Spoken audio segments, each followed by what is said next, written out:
All right, so we're back here. I just want to explain some of the results and so forth that happened to the Monday A and Monday B groups calcination.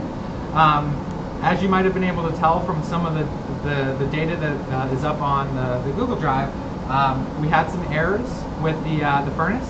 The first furnace we tried to use had some issues where it clicked off and wouldn't continue the program. So we tried a different furnace, and when we were done with that furnace, the samples had a greenish tint to them, and so I reground them, which didn't take much effort.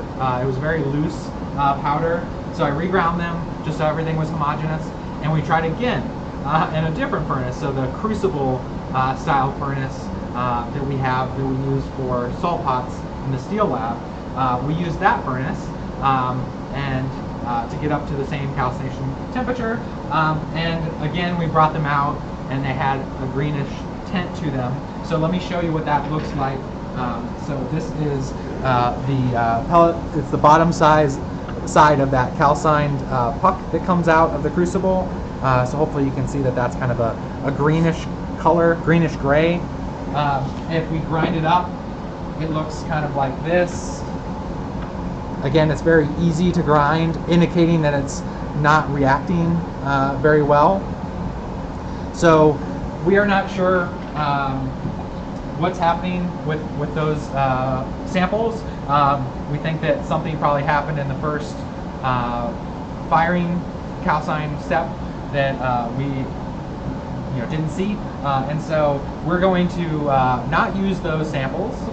So the calcined samples we made for Monday A and Monday B, and we tried to refire, we're basically going to throw those out, waste them in the proper place, obviously. But since we don't have a whole lot of time to make some new batches for you, we are going to use an extra one that we had. So Nancy was actually testing something, and so she made a batch of powder at the same time as some of the other groups, and we know those batches to be good as well.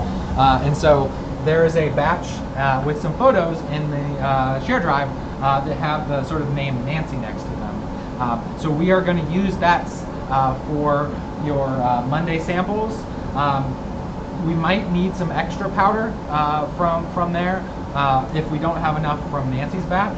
And so we might have to steal some from the Wednesday groups to compensate for the lack of powder. So everything else from here on out will be the same. We'll have dry pressing. We'll have a different centering condition. You'll have a different amount of the binder, but we will use Nancy's calcined powder. And if we have to use the other groups, we'll let you know on that as well. So for this, for calculations and so forth that you have to do to follow along to this, you can use both Monday A and Monday B can use Nancy's numbers.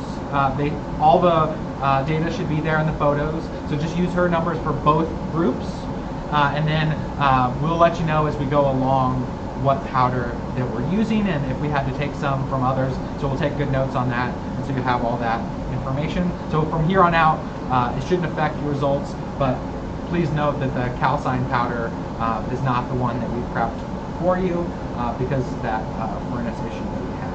So I'll leave it there. I just wanted to keep you guys up to date on what's happening.